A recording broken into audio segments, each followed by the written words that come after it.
The 2020 World Tour season starts in Australia this week with the Tour Down Under. It's the traditional opener for the season, but last year's event was kind of meh. Overall winner Daryl Impey was able to accumulate 20 seconds in bonuses in the first 5 stages because they just weren't very hard. This year's route looks way more encouraging though, with 2 summit finishes and a few sprint or no sprint days. Stage 1 is a little circuit race with 5 laps of a 30km circuit to be completed. The circuit has 2 small climbs, only one of which is categorised, but only twice, which is just, what? Anyway, the climb is relatively easy and there's over 13k from the top to the finish, so I'm predicting a sprint. The following day is even more confusing. This time 2 different circuits, both including climbs, but only one contains mountain points.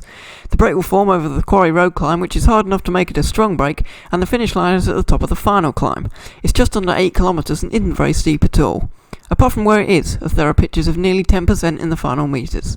We actually had the same finish in 2014, with an uphill dash that dropped sprinters like Andre Greipel, but Diego Ulissi managed to beat Simon Gerrans in a group sprint. The form of that too is starting his season off with this race as he has done since 2016, and with a 3rd place finish here, he is an outside contender, both for this stage and the overall. First summit finish of the season on stage 3, and with a 6k climb out the gate, there will be another strong break. It should all be back together for the very steep finale where the GC contenders will have some room to move. Saying that, it's only a 3-minute effort, so maybe climbers with an acceleration may be able to outsprint the GC favourites.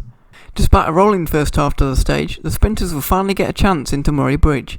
Not much else to say here really. Should be a slow day if the crosswinds don't strike, which is not out of the question, as there are a couple of straight and exposed sections towards the end. A classic sprint or no sprint day on stage 5, as Kirby Hill is located just 20k from the line.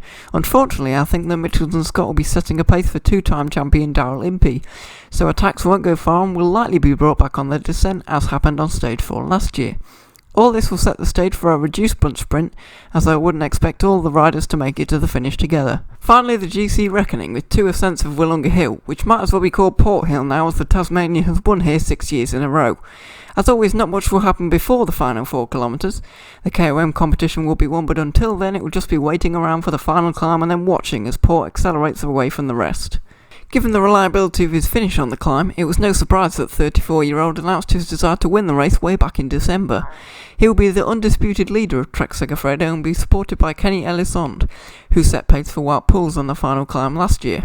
Trek will consolidate their already strong team with world champion Mads Pedersen, making his first appearance at the season opening event. In other unsurprising returns, all-rounder Daryl Impey is aiming to make it 3 in a row down under.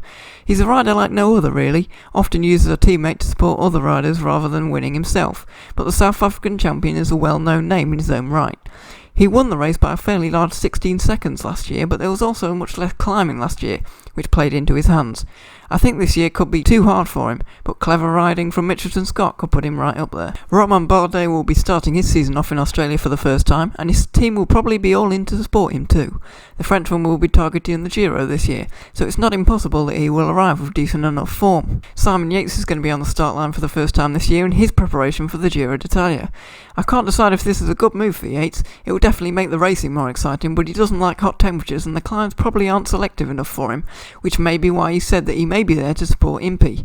We'll see how it goes for him, especially at the Herald Sun Tour a couple of weeks later, where there are 2 mountaintop finishes this year which suits him perfectly. Ineos will be led by World TT champion Rohan Dennis, who will be also going after the GC despite no time trials once again this year. In terms of sprinters, Elia Viviani will be going to target stage wins with his new Cofidis team. It will be a good indication of whether the Italian's move was genius or slightly stupid. Sam Bennett will boast a formidable lead-out train in his first race for De Koenig Quickstep after switching from Bora Hansgrohe.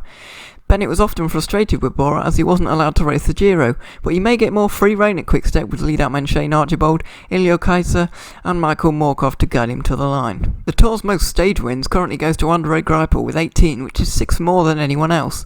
He will be doing his first race in new colours once again with Israel Startup Nation, aiming to replicate this success, but I don't think he will quite have the form to manage it. And there are plenty more exciting riders taking the start line next week. George Bennett, Caleb Ewan, Jasper Philipsen, Luis Leon Sanchez and Giacomo Nizzolo will all be there, aiming for their own successes even at this very early stage in the season. Finally, from our predictions, I think that the sprinters will find it tough and stages 1 and 4 are really their only chances.